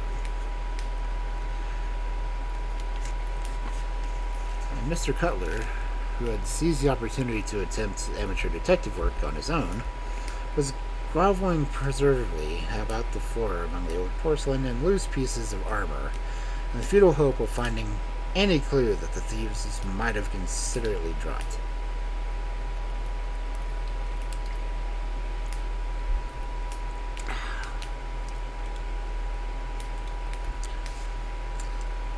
Mr. Claridge came forward eagerly. "The leather case has been found. I'm pleased and able to tell you, Lord Stanway, since you left." "Empty, of course." "Unfortunately, yes. It had evidently been thrown away by the thief behind a chimney stack a roof or two away. But the police have found it. But it is a clue, of course." "Ah, this is my acquaintance will give me the opinion of it," Lord Stanway said, turning to Hewitt. "This, Mr. Claridge, is Mr. Martin Hewitt, who has been kind enough to come with me here at the moment's notice. With the police on the other hand, and Mr. Hewitt on the other, we shall certainly recover what Cameo, if it has been recovered, I think." Mr. Claridge bowed and beamed on his Hewitt through his spectacles. "I'm very glad Mr. Hewitt has come," he said. "Indeed, I've had police already give me till tomorrow. If they found nothing, to call Mr. Hewitt myself." Hewitt bowed in his turn and then asked, "Will you let me see the various breakages? I hoped they have not been disturbed." "Nothing disturbed has been whatever. Do exactly as it seems best. I need scarcely say that everything here is perfectly at your disposal. You know all the circumstances, of course." "In general, yes. I suppose I am right in the belief that you have no resident housekeeper?" "No," Claridge replied. "I haven't. I had one housekeeper who sometimes pawned my property in their evening, and then another who used to break my most valuable china till I could never sleep or take a moment's ease at home for fear of stock being ruined here. So I gave up resident housekeepers. I felt some confidence in doing it, because of a policeman who was always on duty opposite." "Can I see the broken desk?" Mr. Claridge led me into the room behind the shop. The desk was really a sort of spork table with a lifting top and a lock.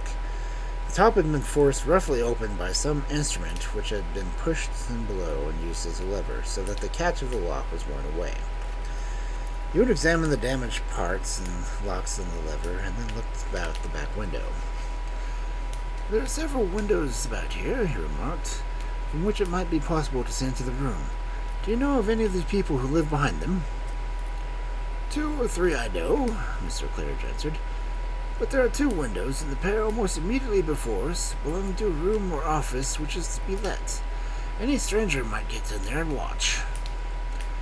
"Do the roofs above any of those windows communicate in the way with yours?" "None of those directly opposite. Those at the left do. You may walk all the way along the leads." "And whose windows are those?" Mr. Claridge hesitated. "Well," he said, "they're Mr. Woolett's, excellent customer of mine, but he's a gentleman, and, well, I really think it's absurd to suspect him." "In a case like this," Hewitt answered, "one must regard nothing in the impossible. Somebody, whether Mr. Woolett himself or another person, could possibly have seen into this room from those windows, and equally possible could have reached the roof from that one. Therefore, we must not forget Mr. Woolett. Have any of your neighbors been burglared during the night? I mean, that strangers anxious to get at your trapdoor would probably have begun getting in some old house close by as to reach your roof. No, Mr. Claret replied. There's been nothing of that sort. It was the first thing the police ascertained. Hewitt examined the broken door and then made his way up the stairs with the others. The unscrewed lock at the top of the back room required a little examination. In the room below the trapdoor was a dusty table on which stood a chair, and at the other side of the table sat Detective Inspector Plummer, whom Hewitt knew very well, and who bade him good day, and then went on his circuit. This chair and table were found as they are now, I take it? Hewitt asked. Yes, said Mr. Claridge. The thieves, I should think, dropped in through the trapdoor after breaking it open, and had to place a chair there to be able to climb back out. He scrambled up through the trapway and examined it from the top. The door was hung on long external barn hinges, and had been forced upon in a similar manner that had pressed it on the desk. The jimmy had been pushed between the frame and the door near the bolt, and the door had been pried open, and the bolt being torn away from the screws in the inspection. Presently, Inspector Plummer, having finished his docket, climbed up on the roof after Hewitt, and the two together went to the spots, close under a chimney stack on the next roof but one, where the case had been found. Plummer produced the case, which had been the coat-tail pocket, for Hewitt's inspection. I don't see anything particular about it, do you? He said. It shows us the way that he went, though, being found just here. Oh, yes, Hewitt said. If we kept on this direction, we should be going towards Willis' house, and his trapdoor, shouldn't we? The inspector pursed his lips, smiled, and then shrugged his shoulders. Of course, we haven't waited until now to find that out, he said. No, of course. And as you say, I don't think there's much to be learned from this leather case. It is almost new, and there isn't a mark on it. Hewitt handed it back to the inspector. Well, said Plummer, as he returned the case to his pocket, what's your opinion? It's a rather awkward case. Yes, it is, between ourselves. And I don't mind telling you, I'll have a sharp look kept out over there.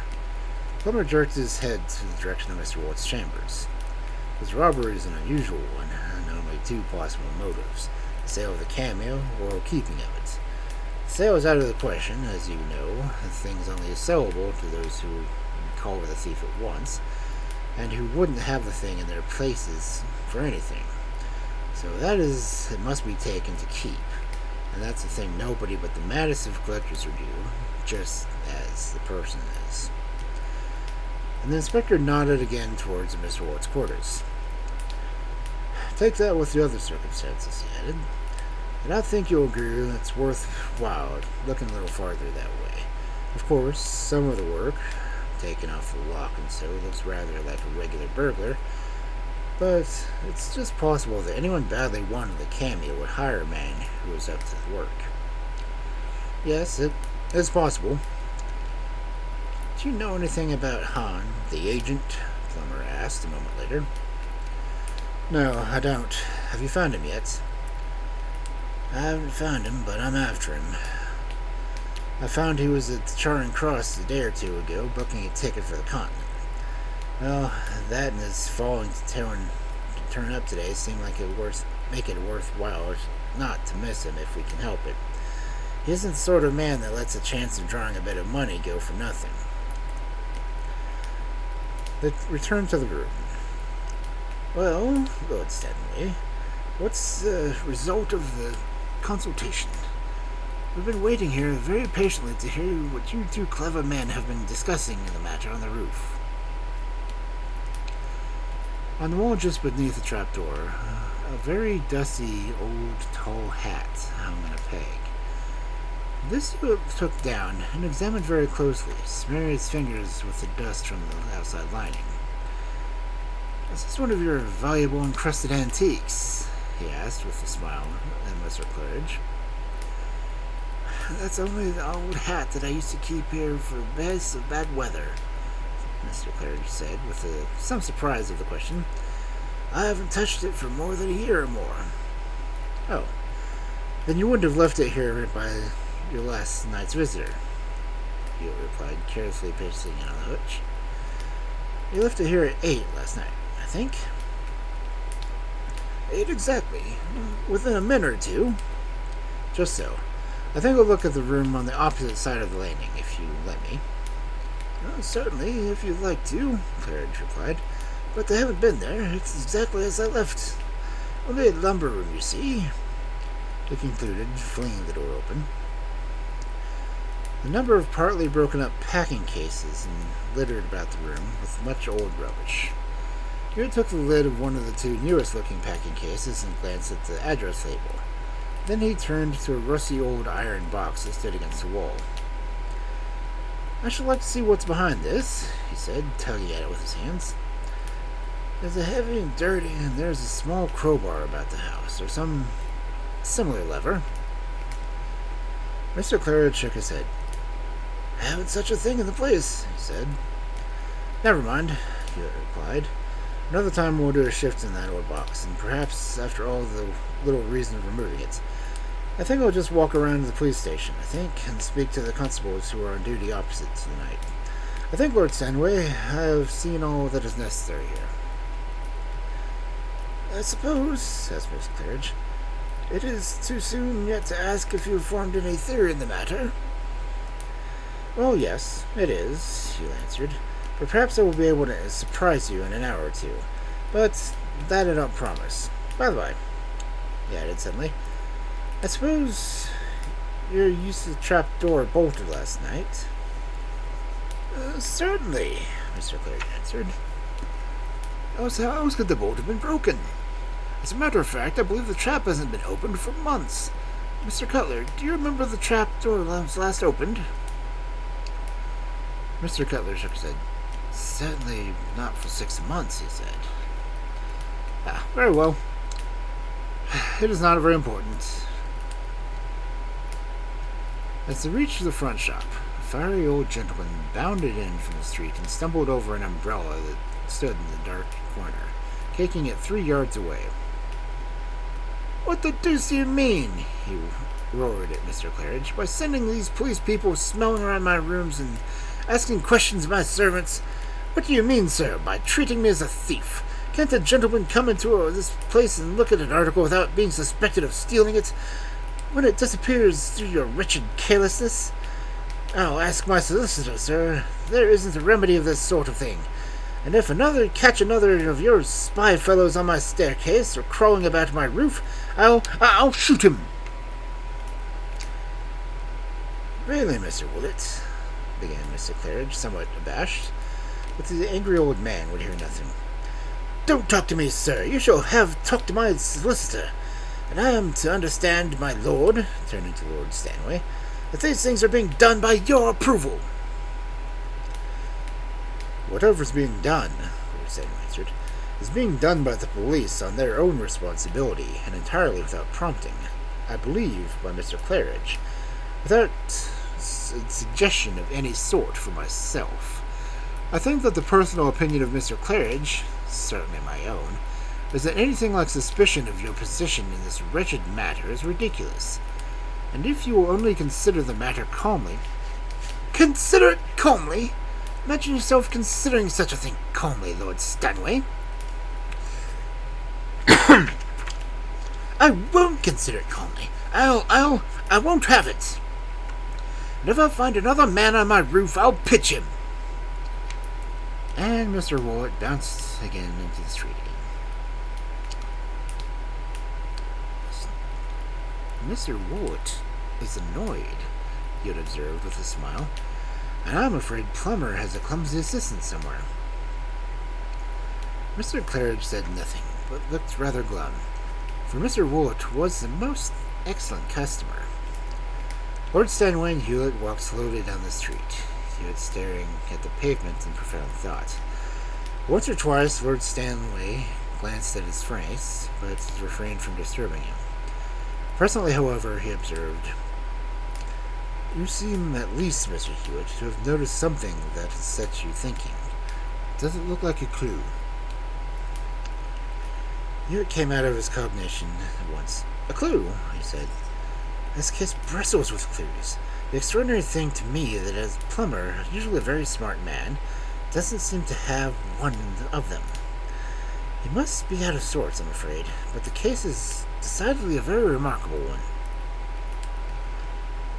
Remarkable? In what particular way? In regard to motive. Now, it would seem, as Plummer was saying to me just now on the roof, there are only two possible motives for such a robbery. Either the man who took all this trouble to risk a break-in to Canelage's place must have desired to sell the Cameo at a good price, or he must have desired to keep it for himself, being a lover of such things. But neither of these has been the actual motive. Perhaps he thinks he can extort a good sum from me by way of ransom. No, that isn't it. Nor is it jealousy or spite or anything of the kind. I know the motive, I think. But I wish we could get a hold of Hahn. I'll shut himself up my alone and turn it over my mind for half an hour presently.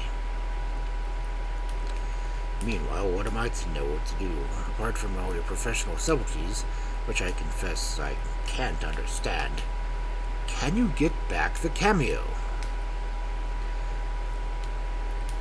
That, said Hewitt, stopping at the corner of the street, I'm rather afraid I cannot, nor anybody else. But I'm pretty sure I know who the thief. Then surely that will lead you to the Cameo.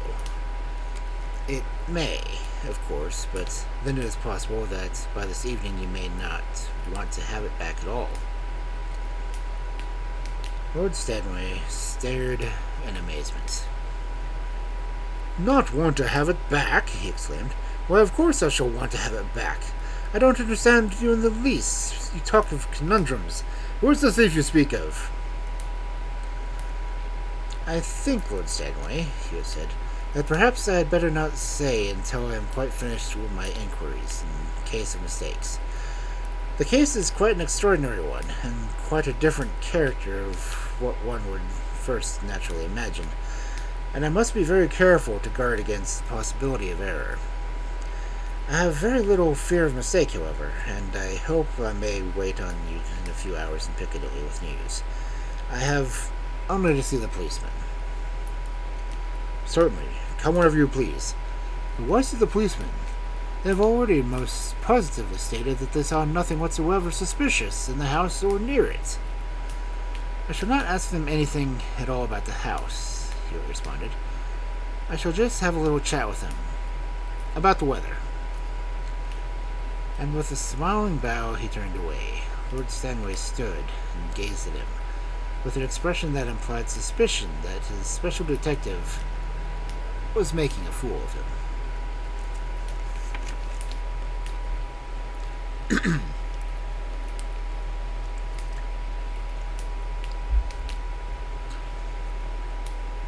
In rather more than an hour, Hewitt was back at Mr. Claridge's shop. Mr. Claridge, he said, I think I must ask you one or two questions in private. May I see you in your own room? They went there at once, and Hewitt, pulling a chair before the window, sat down with his back to the light.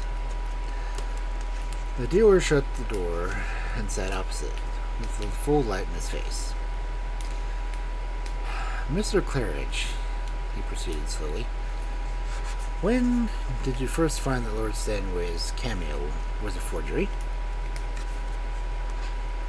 Claridge literally bounced out of his chair. His face paled, and he managed to stammer sharply. What do you mean, forgery? Do you mean to say that I sell forgeries? Forgery? It wasn't a forgery. Then, continued Hewitt in the same deliberate tone, watching the other's face for a while, if it wasn't a forgery, why did you destroy it and burst your trapdoor and desk to intimidate a burglary? The sweat stood thick on the dealer's face, and he gasped. But he struggled hard to keep the facilities together and ejaculated hoarsely, Destroy it? What? I didn't destroy it? Threw it in the river, then. Don't prevaricate about details. No, it's a lie. Who says that? Go away. You're insulting me. Claridge, almost screaming. Come, Mr. Claridge, Hewitt said more placidly, for he had gained his point. Don't distress yourself, and don't attempt to deceive me. You can't, I assure you. I know everything you did before you left here last night. Everything. Claridge's face worked painfully. Once or twice he appeared to be at the point of returning an indignant reply, but hesitated. And finally broke down altogether. Don't expose me, Mr. Hewitt, he pleaded. I beg you won't expose me. I haven't harmed a soul but myself. I've paid Lord Stanway every penny back, and I will never know the thing was a forgery till I began to clean it. I'm an old man, Mr. Hewitt, and my professional reputation has been spotless till now. I beg you won't expose me. Hewitt's voice softened. Don't make an unnecessary trouble of it, he said. I see the decanter on your sideboard. Let me give you a little brandy and water. Come, there's nothing criminal, I believe, in a man's breaking open his own desk and his own trapdoor, for that matter. Of course, I'm acting for Lord Stanway in this matter, and I must in duty report to him without reserve. The Lord Stanway is a gentleman, and I'll undertake he'll do anything, won't do anything inconsiderate for your feelings, if you're disposed to be frank. Now let us talk the affair over. Tell me about it. It was that swindler Hahn who deceived me in the beginning, Claridge said. I've never made a mistake with a cameo before, and I never thought it so close to an imitation was possible. I examined it most carefully and was perfectly satisfied, and many experts examined it afterwards, and were all equally deceived. I felt as sure as I possibly could feel that I had bought one of the finest, if not actually the finest cameo known to exist. It was not until after it had come back from Lord Stanway's that I was cleaning it, the evening before that in the course of my work it became apparent that the thing was nothing but a consummately clever forgery. It was made of 3 layers of molded glass, nothing more or less, but the glass was treated in a way I'd never seen before. The surface was cunningly worked till it defied any ordinary examination. Some of the glass imitation cameos made in the latter part of last century, I may tell you, are regarded as marvelous pieces of work and indeed command very fair prices. But this was quite something beyond any of those. I was amazed and horrified. I put the thing away and went home. That night I lay awake in a state of distraction, quite unable to decide what to do. To let the cameo go out of my possession was impossible. And my reputation, the highest in these matters in the country, I may safely claim, and the growth of nearly 50 years of honest application and good judgment, this reputation would be gone forever. But without considering this, there was the fact that I had taken £5,000 from Lord Stanway's money for a mere piece of glass, and that money I must, in mere common honesty as well as for my own sake, return. But how? The name of the Stanway cameo had become a household word, and to confess that the whole thing was a sham would ruin my reputation and destroy all confidence, past, present, and future, in me and my transactions. Either way spelled ruin. Even if I confided in Lord Stanway privately, returned his money and destroyed the cameo, what then? The disappearance of the cameo was an article famous would excite remark at once. It had been presented to the British Museum, and if it never appeared in that collection, with no news where it had gotten to, people would guess at the truth at once. To make it known that I myself had been deceived would be availed nothing. It is my business not to be deceived. And to have known it that my most expensive specimens might be forgeries would equally mean ruin, whether I sold them cunningly as a rogue or ignorantly as a fool. Indeed, my pride, my reputation as a connoisseur is a near thing to my heart, and it would be an unspeakable humiliation to me to have known that I was to be imposed on such a forgery. What could I do? Every expedient seemed useless but one. The one I adopted. It was not straightforward, I admit, but oh, Mr. Hewitt, consider the temptation. And remember that it shouldn't do any harm to any soul. No matter who might be suspected, I knew there could be no possibility of evidence to make them suffer. All next day, yesterday, I was anxiously worrying about the thing in my mind and carefully devising the trick, I'm afraid you'd call it, that you, by some extraordinary means, have seen through. It seemed the only thing. What else was there? More, I needn't tell you, you know it. I have only now to beg you that you will use your best influence with Lord Stanway to save me from public desertion and exposure. I will do anything, pay anything but exposure. At my age, and with my position... Well, you see, Hewitt replied thoughtfully, I've no doubt Lord Stanway will show you every consideration, and certainly I will do what I can to save you in the circumstances. Though you must remember that you have done some harm. You have caused suspicions to rest on at least one honest man. But as to reputation, I have a professional reputation of my own. If I hope to conceal your professional failure, I shall appear to have failed on my part of the business. But the cases are different, Mr. Hewitt. Consider, you're not expected. It would be impossible to succeed in valuing me, and there are only 2 or 3 who know you've looked into the case. Then your other conspicuous successes? Well, we shall see. One thing I don't know, though, whether you climbed out to the window to break the door open, or whether you got up to the trap door and pulled the bolt with the string through the jamb. As to the bolt, it after you. There was no available window. I used the string, as you say. My poor little cunning must seem very transparent to you, I fear.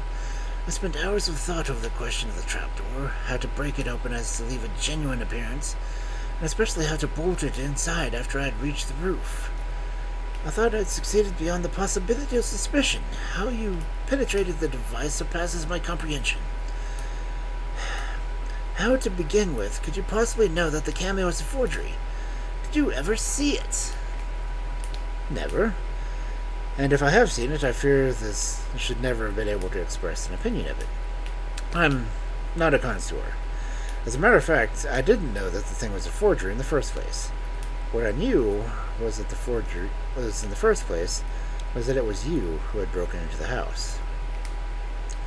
It was from that I ascertained the conclusion, after a certain amount of thought, that the Cameo must have been forged. Gain was out of the question. You, beyond all men, could never sell the Stanway Cameo again.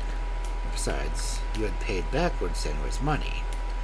I knew enough of your reputation to know that you would never incur a scandal of great theft at your place for the sake of getting a Cameo for yourself, when you might have kept it in the beginning with no trouble and mystery. Consequently, I had to look for another motive, and at first another motive seemed an impossibility. Why should you wish to take all the trouble to lose £5,000?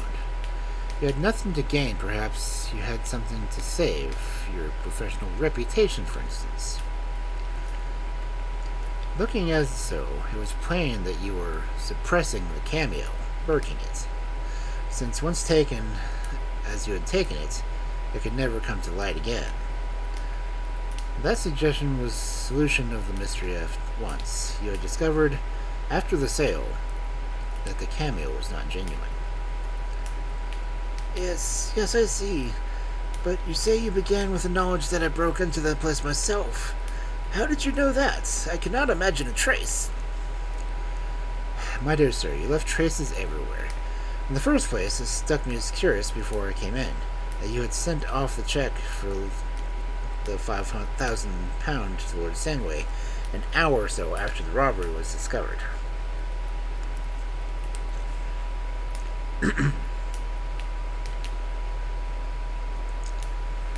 It looked so sure as though you were sure the Cameo was never coming back, and were in a hurry to avert suspicion. Of course, I understood that, so far as I knew then, you were the most unlikely person in the world, and that your eagerness to repay Lord Stanway might be the most creditable thing possible. But the point was worth remembering, and I remembered it. When I came here, I saw suspicious indentations in many directions, but the conclusive piece of evidence was that old hat hanging below the trapdoor. But I never touched it, I assure you, Mr. Hewitt. I never touched the hats. I haven't touched it for months. Of course, you had touched it. I might never have got the clue. But we'll deal with the hat presently. That wasn't what struck me at first. The trapdoor first took my attention. Consider now. There's a trapdoor, most securely hung on external hinges. The burglar had a screwdriver for the lock of the locked door below it. Why then didn't he take the trap off by the hinges instead of making a noise and taking longer time and trouble to burst the bolt from its fastenings? And why, if he were a stranger, was he able to plant his jimmy from the outside just exactly opposite the interior bolt? There was only one mark on the frame, and it was precisely in the proper place. After that, I saw the leather case. It had not been thrown away, or some corner would have shown signs of the fall. It had been put down carefully where it was found.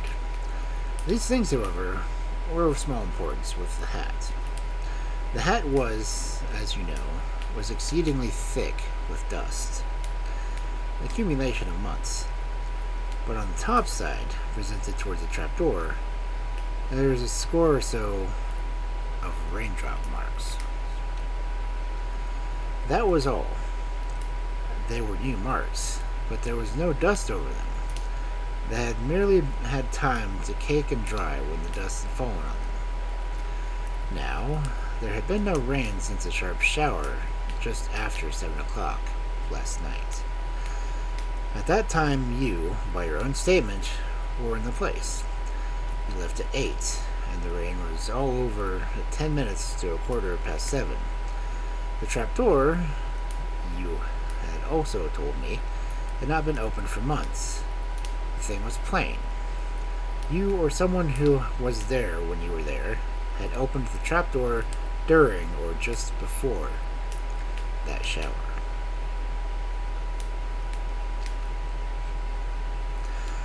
I said little then, but went, as soon as I had left, to the police station. There I made perfectly certain that there had been no rain during the night by questioning the policemen who were on duty outside all the time. There had been none, and I knew everything. The only other evidence there was pointed with all the rest. There was no rain marks on the leather case. It had been put on the roof as an afterthought when there was no rain. A very poor afterthought, let me tell you, for the thief would not throw away a useful case that concealed his booty and protected it from breakage, and throw it away just as to leave a clue into what direction he had gone. I saw also the lumber room, a number of packing cases, one with a label dated 2 days back, which had been opened with an iron lever, and yet, when I made an excuse to ask you for it, you said that there was no such thing in the place. Inference. You didn't want me to compare it with the marks on the desks and doors. And that is all, I think. Mr. Claridge looked deliriously down to the floor. I'm afraid, he said, that I took a very unsuitable role when I undertook to allow my wits to deceive men like you. I thought there wasn't a single vulnerable spot in my defense, but you walked calmly through it at the first attempt. Why did I never think of those raindrops? Come, said Hewitt with a smile. That sounds unrepentant. I'm going now to Lord Stanway's. If I were you, I think I would apologize to Mr. Wolt in some way. Lord Stanway, who, in the hour or two of reflection, left him parting with Hewitt had come to the belief that he had employed a man whose mind was not always in order, received Hewitt's story with a natural astonishment. For some time he was in doubt as to whether he would be doing right in acquiescence in anything, for a straightforward public statement of the facts connected with the disappearance of the Cameo, but in the end was persuaded to let the affair drop, on receiving an assurance from Mr. Wolt that he unreservedly accepted the apology offered from Mr. Claridge. As for the latter, he was at least sufficiently punished in loss of money and personal humiliation for his escapade. But the bitterest and last blow he sustained was when he unblushingly walked smiling into his office 2 days later to demand the extra payments agreed on the consideration of the sale. He had been called suddenly away, had explained on the day he should have come, and hoped his missing appointments had occasioned no inconvenience. As to the robbery of the Cameo, of course, he was very sorry, but pishness was pishness, and he would be glad of the check for the sum agreed on. And an unhappy Claridge was obliged to pay it, knowing that the man had swindled him, but unable to open his mouth to say so. The reward remained on offer for a long time indeed, but it was never publicly withdrawn, I believe even at the time of Claridge's death. And several intelligent newspapers enlarged on the fact that an ordinary burglar had completely baffled and defeated the boasted acumen of Mr. Mr. Martin Hewitt, a well-known private detective.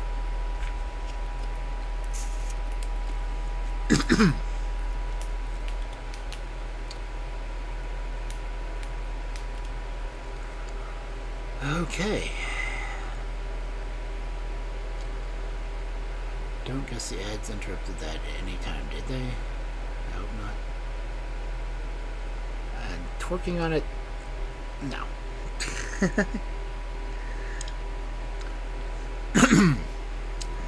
And you said that and made me stop having issues reading.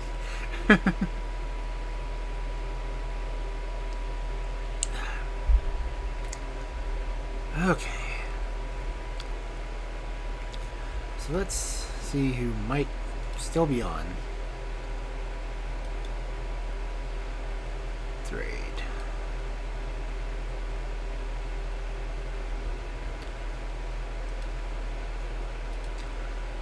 Dusk is still on.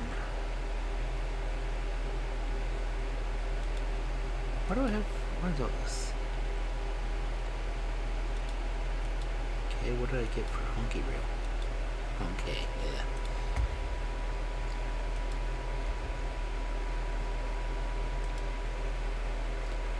Okay, so for Sophia's done for the night.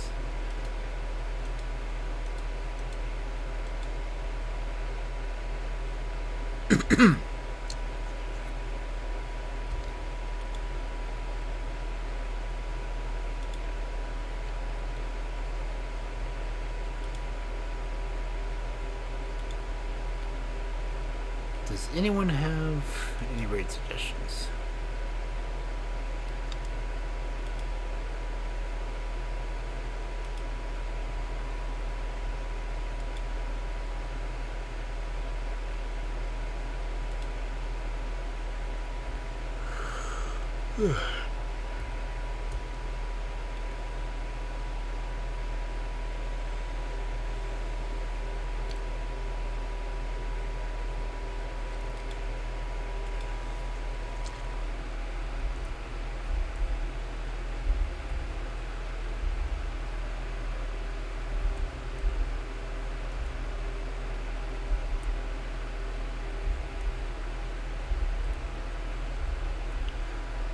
Anyway, there are raid messages.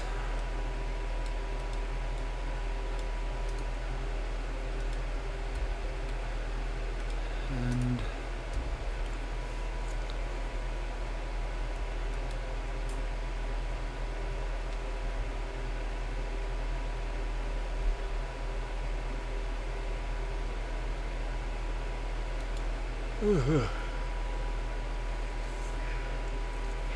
honestly, is anyone still here, or is it just me and Kel?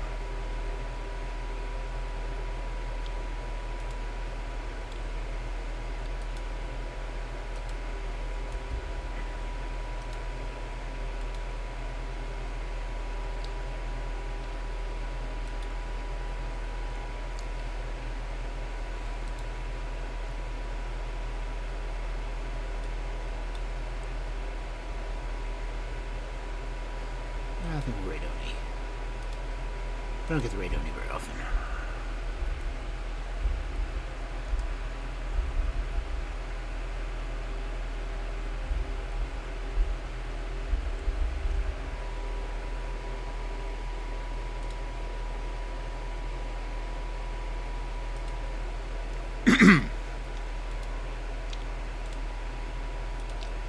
So again, thank you everyone for coming by.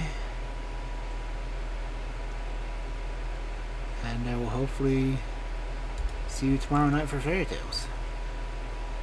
Say your prayers.